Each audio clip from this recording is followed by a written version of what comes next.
Welcome to the Marketing Millennials, the No BS Marketing Podcast.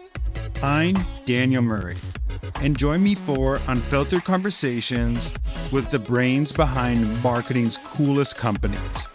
The one request I tell our guests, stories or it didn't happen. Get ready to turn the up. We are back with another episode of the Marketing Millennials podcast. I am here with Allison Cullman, SVP of Marketing of Hintwater. Excited to chat about the cool things you're doing at Hintwater right now. So welcome to the podcast. Thank you, Daniel. Thanks for having me. And I have to point out your hat. Is this a matching Jalen Brunson cap? I'm trying to stay with culture right now. I've been very curious what the hat stands for. So can you enlighten me? It's just a brand that Max, the founder, started because his dad owns a stable, and it was like a big New York thing. And my wife used to work in New York a lot because she works in e-com as well, and she just got me the hat. So it's my wife helps me stay with culture. So got it. Now you just helped me stay with culture, so I'm going to try and go get a hat of this. Yeah. I'm excited. Could you just walk me through how you got into marketing in the first place? And then we'll talk about the campaign you're running right now. Yeah, I think it was always the natural progression of my career. To be honest, I've always been a relatively creative person and a relatively detail-oriented person. I also have an anecdote to share from when I was younger that makes me look absolutely atrocious as an adult right now. But I remember being so brand loyal as a kid that when my mom would purchase something that was store label from the grocery store, I would absolutely erupt thinking that it wasn't acceptable. I'd be like, I need my brand. So again, looking back, that makes me look like a huge brat. But I think just from an early age, I was very aware of how the branding of certain objects meant something to people. And that really resonated with me. So marketing was kind of the natural progression after college. I hear that loudly because my wife is way too brand loyal on everything, and she won't buy this generic Tylenol will do the same exact thing. She's like, no, yes, Tylenol. I know that's how I've been my entire life. But after purchasing a home, my husband is now extremely excited when I come home with something that's store label. He's like, please, finally, I've never loved you more. Now I have a reason to. I love that. I want to go into the inspiration for your latest campaign that is very different from what Hintwater's used to do, and it's very, I would say, luxury fragrance vibes. So where did the concept come from? What made you pivot to that type of aesthetic? Yeah, so I think I'll start from the top of how we aligned on or identified an insight that led us to that specific territory. And it really started with the consumer. So Hint launched 21 years ago, which is a fact that I think surprises most people. They don't realize that it's been around for 20 plus years. And back then, drinking water wasn't really on anyone's radar. The brand's original mission to help people fall in love with water and thus have a more delicious, better for you alternative to sugary sodas or sports drinks was really innovative and unique at the time. The product was actually tasty and had 0 calories, 0 sugar, 0 sweeteners. So there wasn't anything like it. It was very disruptive. But a lot has changed in 20 years since Hint first launched. Over the course of those 20 years, 20,000 new beverage products have launched. And while that original mission of helping people fall in love with water is as relevant as ever, the brand didn't really elevate or adapt to keep up with the times, to realize what was happening in health and wellness, what was happening with the consumer. So over that time, hydration has evolved from being really a functional need that no one was really talking about besides water brands to a cultural movement that has permeated many different industries in the US. Every single person or every single brand, I would say, is trying to capitalize on this movement of hydration. So through our research, when we were trying to figure out how can we re-energize this storied brand that's been around for 20 years, we really found that to the consumer, wellness has become a lot of work. It's become a full-time job. It's a lifestyle. It's really all consuming. I can speak to this from my own personal experience. Every day there's a new trend. There's a new claim. There's new data that you need to come up with. You've never known more about your health through wearables and tracking devices. And it's really overwhelming. So I think we're trained to think that for things to be good for us, they require sacrifice. And we found that because of this, our target audience would rather not try than inevitably try and fail. What they really wanted was a wellness ritual that was effortless, that was achievable, and that was realistic. And for that to happen, it really has to be enjoyable. So that insight made us think about wellness a little differently, really wellness through the lens of emotion versus function. And that really opened up an entirely new avenue for how we could do that in an interesting, unexpected way. For people who haven't seen the commercial or the campaign you're running of making pretty much water very sexy, very, I mean, I get where it's coming from, thirst trappy, playing on that word of thirst. Also for someone like me who I need a taste in my water to keep drinking. I can't. Yep. And I think it's an ADHD thing too. I think you need some mental, sensory stimulation. Yeah. So could you walk us through okay, you needed to be more not functional, more an emotional, seen as an emotional product. How did the idea to go the sexier angle? Yeah. So again, going back to the consumer, we knew that wellness was starting to be perceived as a lot of work and it was overwhelming for people. At the same time, we knew that people are wired to chase their desire, not discipline. So as humans, we are irrational. We run on want, not on need. So we found this interesting nugget for Hint, which was Hint takes something that is quite rational, drinking water, hydration, but makes it really enjoyable by adding flavor. So that kind of answered the question of how can we give someone a wellness habit or routine that will stick because it's enjoyable. And then at the same time, we were looking at what's happening in culture, and we saw that our consumer was in this era of expressing their desires and temptations much more openly. Audio erotica apps like Quinn are growing significantly. You see, romantasy books like Fourth Wing topping the charts of the bestsellers list.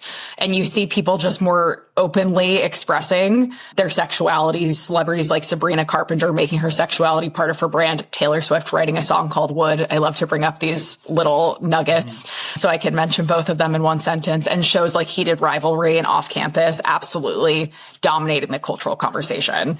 So we were we think that we have permission to take water somewhere it hasn't gone before because our water has flavor and that's a more emotionally driven item. And at the same time, something is happening in culture where people are thinking about thirst a little differently. So we decided to marry the two and really take water to a place that it hasn't been before, using desire as a way to subvert your expectations about what water can be. And I think you went really, which is cool. And I think a lot of brands don't have that risk-taking mode in them, but you even went as far as to make Hint an OnlyFans account as well. So you went so hard on this sexier. Could you explain what it takes internally to get approval for something that is so different, so out of the box? I know obviously you can explain it by what's happening in culture, but also there's also internal roadblocks to get over. Totally. Yeah. I think one more point I'll say is we realize that the shift is happening where necessity was really secondary to desire in consumer goods that were growing. So I think we already had this appetite to really focus on how can we make people crave this product versus invest a lot of time and energy and money in making them rationally know they want it. People know that they should drink water, right? So we wanted to take a slight kind of circuitous way to shortcut that mental journey. So I think from my perspective, like the risk is minimized when the work is rooted in a clear brand strategy and belief system. So we can launch something that feels risky because it's bold, because it's different, because if it's unexpected, but ultimately, if it communicates the message that we want to relay and is true to our brand personality, we didn't feel like it was that big of a risk, right? Because we're like, the takeaway that you get from this work is, wow, that water must taste really good. Not that is a really provocative brand that's trying to stir up chaos, you know? So I think in terms of the internal process, we were all really excited by the translation of our core creative idea into this more provocative territory, and knew that for this brand to be successful and to get back on people's radars, we needed to take big, bold swings. We didn't want to be wallpaper. We felt like that was the biggest risk. So we felt the way to do that was to really play in the spaces where you wouldn't expect to see a water brand, but where there are audiences that are tapped into desire, tapped into lust, tapped into attraction. And that's what led us to the OnlyFans account and starting our first OnlyFans page. It's what led us to a sponsorship of Esther Perel's Where Should We Begin podcast, where she talks about desire and how to find and spark desire in your relationships. It's what led us to Love Island. It's what led us to trying to show up in spaces where the audience was already dialed in and where our work and our advertising would be more additive than it would be disruptive. And that makes sense because, I mean, you have to connect the emotions between those two things. Like, I feel like when people are listening to the podcast or watching Love Island, they already are like having emotion of like, okay, this is like romantically stimulating, showing that, and people tend to buy with emotion and then justify later with logic. And at least like water has the justification of logic. Yeah. Like, but a lot of time they don't have the emotion. It's like some brands have it, not every, but a lot of them doesn't have emotion. So like when you go into the store, like, oh, I felt this when I saw this, I'm going to buy it. And then I also know I need to hydrate. So it connects those two points together. What made you think about like, cause I feel like this is also the aesthetic is very like luxurious, like $300 perfume vibe. So what made you lean into more of like that, like luxury aesthetic versus like, cause you could have gone, there's different like layers of like that emotion you can play with. And you went like more of like the higher end aesthetic. Yeah. I think we thought that the tension was so interesting between those two things, between luxury, fragrance, and fashion, and water, something that you buy habitually versus something that you really is a luxurious good. So we really wanted to make water look like something that you crave, not something that you should drink, but something that you really want to drink. So the visual cues were, slow motion, water pouring, overflowing from mouths, really elegant, but also really exaggerated. So you knew we were kind of parodying this space. We wanted to have the kind of imagery and motion that made you stop scrolling, that made water look irresistible for the first time. And the most important thing is we didn't want it to be wellness content. We wanted it to be desire content, because we felt that in doing so, it was really fresh, it was differentiated, and it would pique your curiosity. And ultimately, that's what we wanted to do, is make people curious about Hint. What is this water brand that is trying to sell me something sexy? Yeah. And what is, when you've like done the placements on like all these like spots, have you seen like the uptick lead to like more people like going in store, purchasing Hint, going online, purchasing Hint? Like, have you seen like the brand recognition like start trending in the right direction after? Yeah, it's too early to tell from a full performance perspective, but we're seeing some really positive early indicators that the work is being noticed and that the work is driving action. I think ultimately, we wanted this work to be really memorable, because we think that memorability and brand recall is going to be key when someone is standing in front of a very crowded shelf, both online and offline in the store, and they're trying to decide between hundreds of brands that are all competing for their attention, what they should spend their hard-earned dollars on, right? So we wanted to make sure that their impression of Hint was memorable, that it was unexpected, and that it ultimately changed their perception of this brand that maybe previously they weren't even thinking about. Or when they did think about it, it was, oh, my mom used to drink that. But now maybe it fits in my lifestyle. Yeah, I think it's smart because you said it's like 21 years old. I remember like 10 years ago when I used to be, and I've had it over. I get it every time I go to Costco. So like that like brings. Thank you for that. Like trending towards like healthy. It's also kind of like paralyzing as a consumer to be like, okay, yes.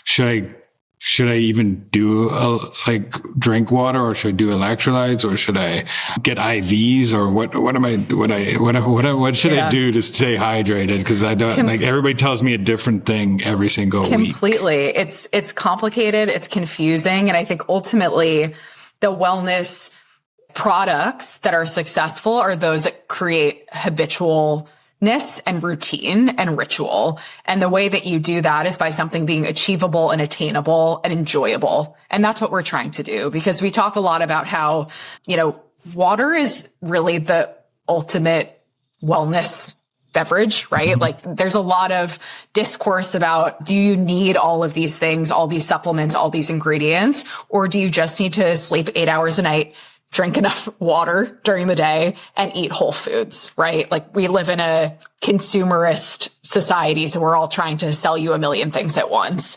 And our internal belief really is the way to make water functional is to make people want to drink it. And that's through flavor. So we really view Hint as a very functional drink, although we are delivering functionality with a nice bow versus something rational. So, I know it's like the start of the campaign, like results will trickle in, and brand takes time, and creating a new direction takes a lot of time. But what are some things you're thinking about, like planning in the future, that you think that this could pair with really well? That what like cultural moments or like tentpole moments are you really thinking about, like pairing Hint with? Great question. I think I want to be anywhere that our target audience, who we call the wellness curious, is spending their time or discovering new products. Music festivals, sporting events, really runs the gamut. But what we're really thinking about right now is how can we continue to generate more momentum and keep up with this new sort of train that we've left out of the station, which is subverting expectations about what water can be through the lens of advertising right now. But how can we do that with flavor too, and with new products? So one example I'll give you, we launched a sparkling water product a couple of years ago, but we launched it with very expected common sparkling flavors: lime, grapefruit, tangerine. We just renovated the line to update the flavors to guava lychee, cherry vanilla, huckleberry and cream. And they taste so good. You taste it and you're like, how is this possible with just fruit essence and natural flavor? So in that way, flavor really becomes something that can draw people in and becomes part of the consumption experience. And ultimately, we know that younger consumers want experience and sensoriality out of the beverages that they choose, not just refreshment.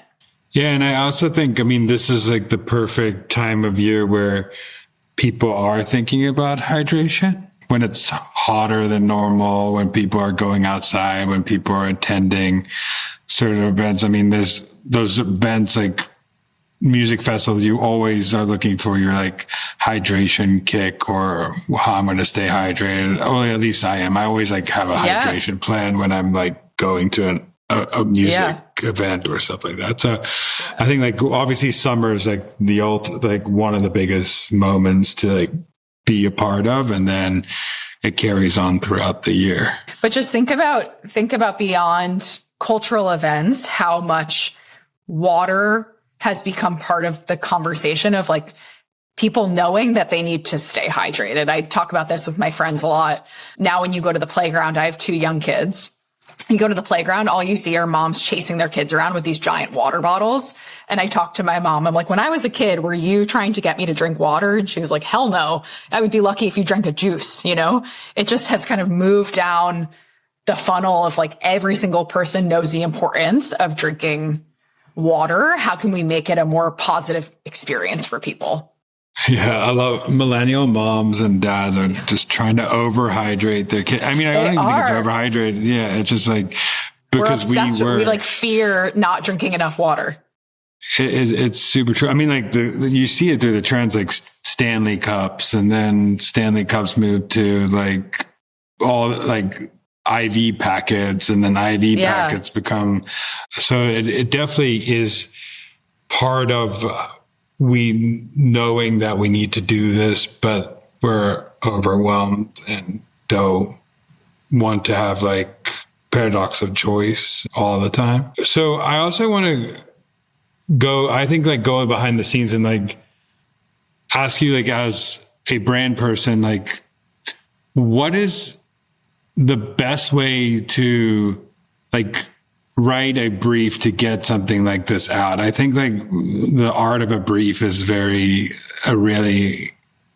like an art and that needs to be like revived. But like, what does it look like to brief a campaign like this, like, and make sure it turns out as you think, like feels the emotion, has that luxury aesthetic, feels sexy, and matches like what culture is like feeling right now with the content they're consuming? Yeah. I think it's about being clear and single-minded in what you want the brief to accomplish. So it's really tempting as marketers, especially marketers working on brands that are relatively tight from an investment perspective. So we don't have Coke dollars. We don't have Pepsi dollars. I can't invest $100 million to do every single thing that I need to do across the funnel. So I need to be really choiceful with what I want the communications to do. And in this case, it was change people's expectations about what water can be. Make them think about water a little differently. Do that in an emotional way. And that led to, what if water was something that you could desire versus something that you rationally knew you needed, and that unlocked the territory of, okay, that's a clear path that we want to go. It can manifest in different directions. It can be done in a way that's a little bit more provocative and bold and of the moment culturally. It can be done in maybe a slightly dialed back way from that. But ultimately we knew that we wanted to make a bigger splash with this year one. Because I feel like, good splash. And then also like, I feel like, how did you think about changing messaging? Because for example, like messaging that worked 10 years ago is you could just say like 0 calories or like, great taste, 0 calories, but that's not going to work anymore. And like, because there's so many things that are low calorie and taste decently great. So how did you think about the messaging for it as well? Yeah, that was a huge consideration. So before we even briefed this particular campaign, we did a lot of work on the brand strategy and brand foundations to really sharpen the articulation of what Hint was. Because for a very long time, we'd been communicating what we weren't. It was the package and 0 calories, 0 sugar, 0 sweeteners, but that's not communicating to the consumer why you should drink this. It's kind of justifying our ingredient label. So we knew we wanted to flip that on its head. And we landed on this evergreen, let's say, communications platform that was water for people with taste buds, water for people who need something a little bit more than just plain water, people that know that they want to hydrate, but they simply don't drink enough because they don't like the taste of it. And from there, we wanted to find the more kind of culturally pointed articulation or translation, which led to, which is the overarching idea behind the campaign. And we really liked that idea because of the tension that existed inherently in it. Desire and water, 2 words that typically don't belong in the same sentence, but in Hint's case, uniquely, they did. And we thought that was a really powerful direction.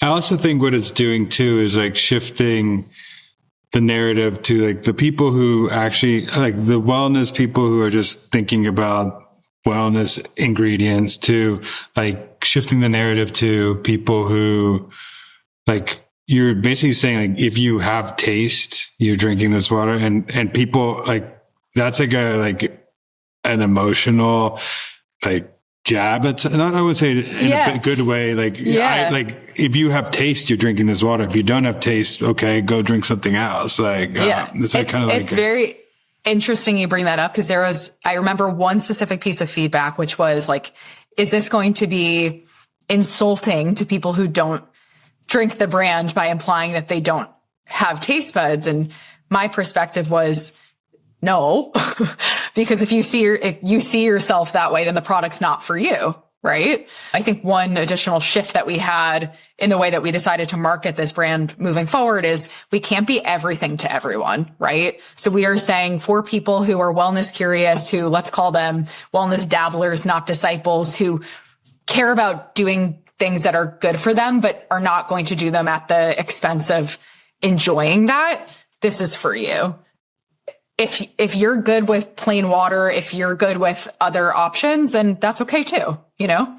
I mean, that's how, shifting the narrative to like fashion, like desired things are like you either have taste to buy the row or you have taste to buy something else, and you have taste to it. Like in culture, like that's how you signal taste is like by product you buy. And water naturally, besides like, I would say like maybe like the only brand I could think that kind of had a desire is like Fiji water back in the day. And I think it's kind of lost its essence too, of like being that like luxury, like desirable place that people thought of. I don't think anybody's really leaning on emotion in that space anymore. Well, I don't think marketing in general has kind of done that for a long time. A lot of brands aren't doing that, except the luxury brands.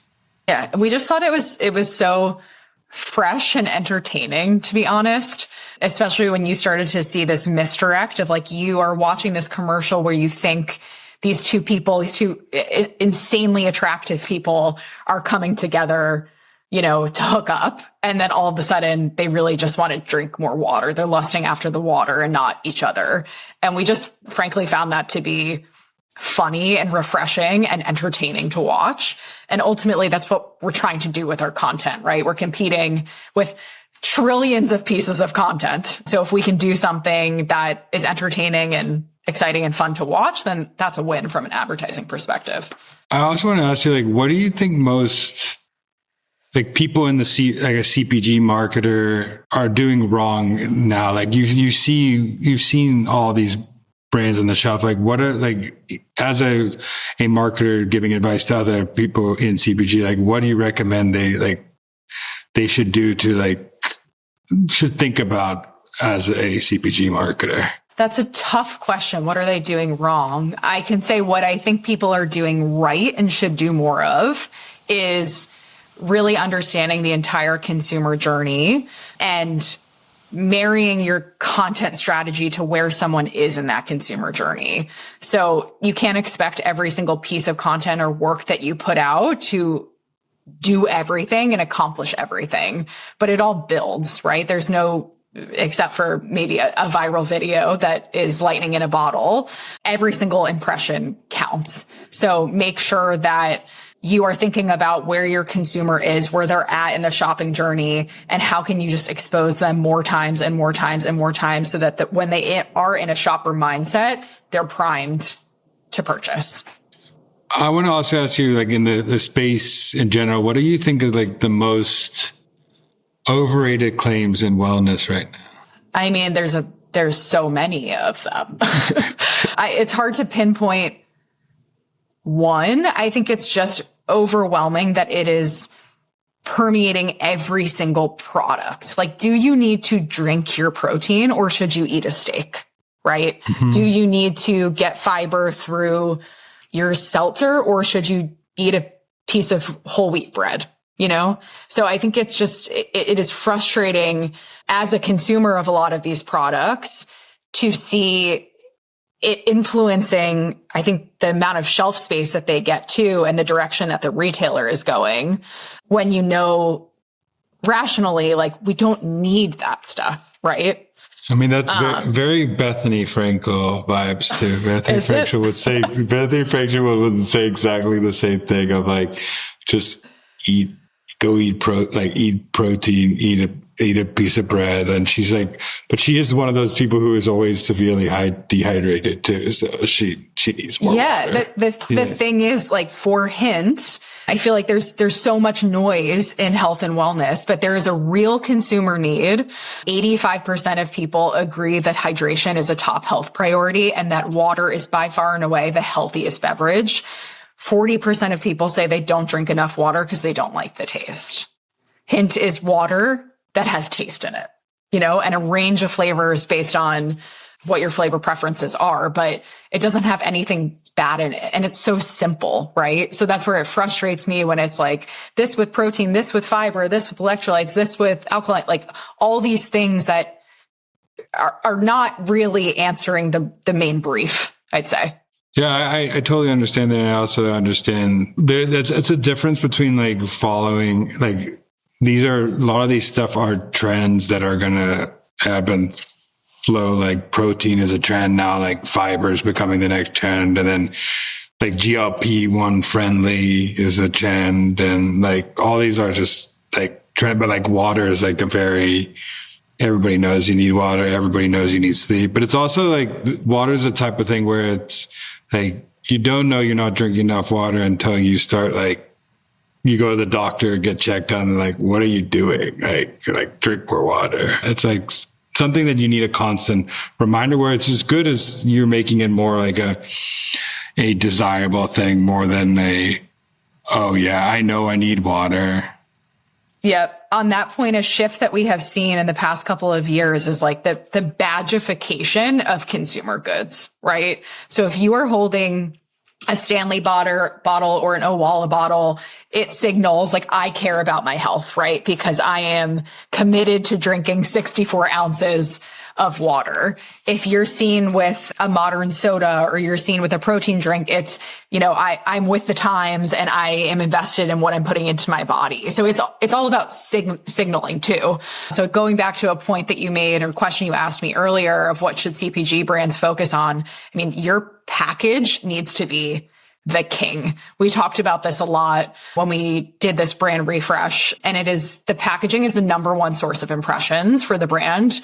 Regardless of the media that you spend, what people are going to see the most of is the package. So does that represent the brand's energy, the brand's personality, the brand's vibe? Does it communicate what you need to communicate to get someone to convert on shelf? And that's where a lot of time and effort should be spent. I think that can't be overlooked. Yeah, I mean, especially like if you have an in-store product, it's like that it's a walking, like it's eyeballs. Billboard. It's a billboard. And it's also like the simpler you can communicate that message through like visuals and like copy, the easier, because especially when you're looking and you're seeing like 1,000 different things, like, oh, okay, I get that. Like, let me pick that up because I get it, instead of like, oh, wait, this is 20 grams of protein. Now I have to look at the label. Like, does it have this? Does it have that? Like just simple, like people want simple right now. So I think that's a good point too. And I think that's CPG is the one industry where like you really like marketing has such a say in like packaging, because it's so much of the marketing is like, but people don't take those risks as we've talked about, or they overly go on the risk, because some brands are very distracting.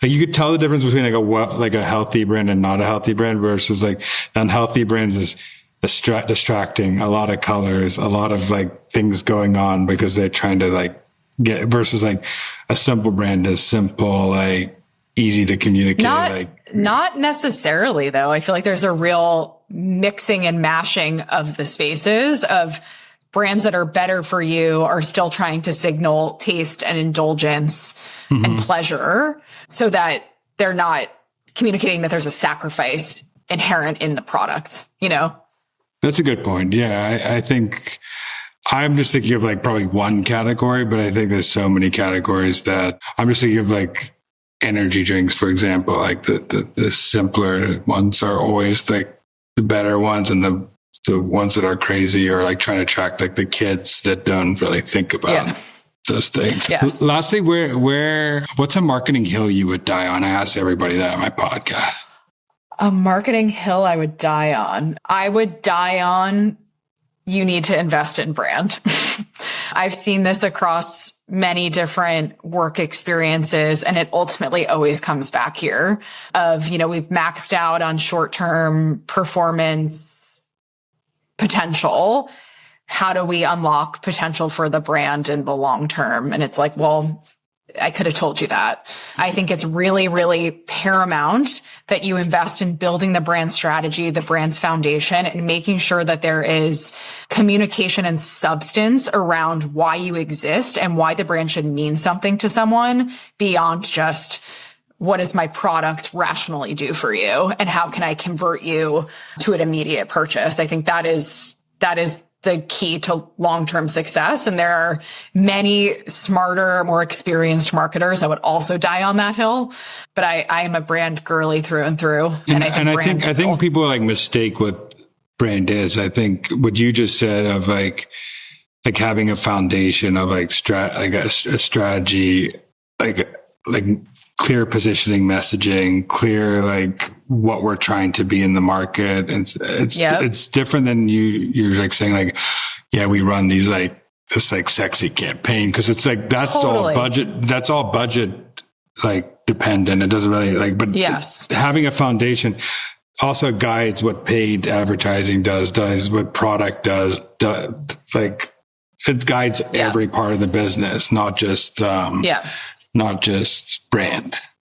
Yes, but I think on the working marketing front too, you need to be investing in impressions, let's just say, that are not expected to drive a short-term impact. So work that just keeps the brand top of mind, that exposes to people to your brand and what you stand for and what you do, versus what can I do for you in this transactional moment, because that compounds over time. And then when someone is standing in front of a shelf and they're thinking, oh, which of these brands do I recognize? This one that is saying 000, or this one who's saying water can taste kind of good. Which one I'm going to pick? Yeah, I mean, that's a good point. I've always said that, like, I mean, it's not like, but the first part you just said of people just like not investing in brand, they're just capturing people who at that point of time is thirsty and needs water, or thirsty, like doesn't have water in their house right now and needs to buy water. The other part is saying that, okay, 3 weeks from now, I'm at the store, I'm thinking about water. Oh, wait, I saw something about this brand that like made me feel something. I'm going to pick up this brand and start drinking it. Oh, wait, I like the brand now because I've tried it. And that's such a different marketing play, because like only like not everybody's thirsty in the moment you market to them. And yes, exactly. It's building future demand versus capturing existing demand, and building future demand, I think, is critical to a brand's long-term health. And really it is a business investment. I always say that all marketing is performance marketing. Just brand marketing is just like long-term performance, and then the demand, whatever you want to call it, paid marketing, growth marketing, is just capturing performance now, which is performance that brand could have like captured a long time ago. So it's just, I could totally subscribe to that. It's like demand generation versus demand capture. Exactly. Well, thank you so much for coming on and explaining this campaign and like how you broke it down and how you thought about it and why you took a risk, which is always cool to see. Like, I just was on a podcast before, like talking about how like so many marketers aren't incentivized to do things like this. So I think it's really cool that you like took a brand that had something like that's totally different than what Hint was like 2 years ago. So it's pretty cool. I think ultimately I'll say we were operating off of the same brand foundation and strategy. So it didn't feel so arresting or I don't want to say hypocritical, but out of left field. I think in the way that it's expressed, yes, it's shocking and different for Hint, but ultimately we are trying to say the same thing. It's not like we've massively changed the end communication and communication objective, you know? Yeah, I mean, ultimately, you're just trying to get more people to drink water, and ultimately, Yes. like you believe that water should have some taste in it and feeling in it, but it doesn't. How you communicated it before was like flavor, 0 calories, not like sugar, and how you're communicating now is just a different way you communicate. It's just a communication strategy versus like a brand strategy. Totally. Well, thank you so much for like breaking it down, and excited to see what you do next and how this turns out for Hint. And I think I'm going to buy some Hint because I need some like to drink more water, and I need some flavor in my water.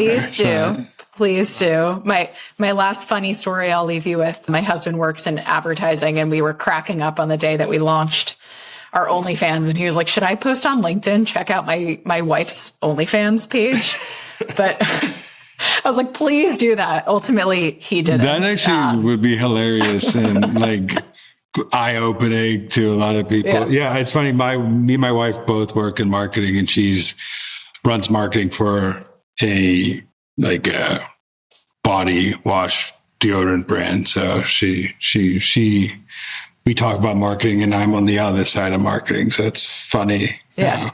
It's funny and fun when at the top of the call, when you asked me why I got into marketing also, like, it's just fun. Like when you're a consumer of all of these campaigns and content, and we all consume so much as people, it's fun to make things that elicit a response and reaction from other people. And ultimately that's what drives me and what pushes me to continue to push the envelope and do things differently and be more creative and innovative, because I want people to react. I want them to validate me, you know? Yeah. And also you want them to become brand snobs, buy Hint water versus generic weird water at whatever store that they sell. That's going to be the new tagline for next year. Buy Hint water, not the generic weird water. You heard it here first. Well, thank you so much for coming on. Yeah, thank you. Thanks so much for listening. Keep tuning in to hear more great insights from the coolest marketers from around the world. If you haven't already, make sure to subscribe and follow the Marketing Millennials podcast on Apple Podcasts, Spotify, YouTube, or wherever you get your podcasts. And if you like what you hear, I would greatly appreciate you giving us a 5-star rating. It helps bring more marketers into our community.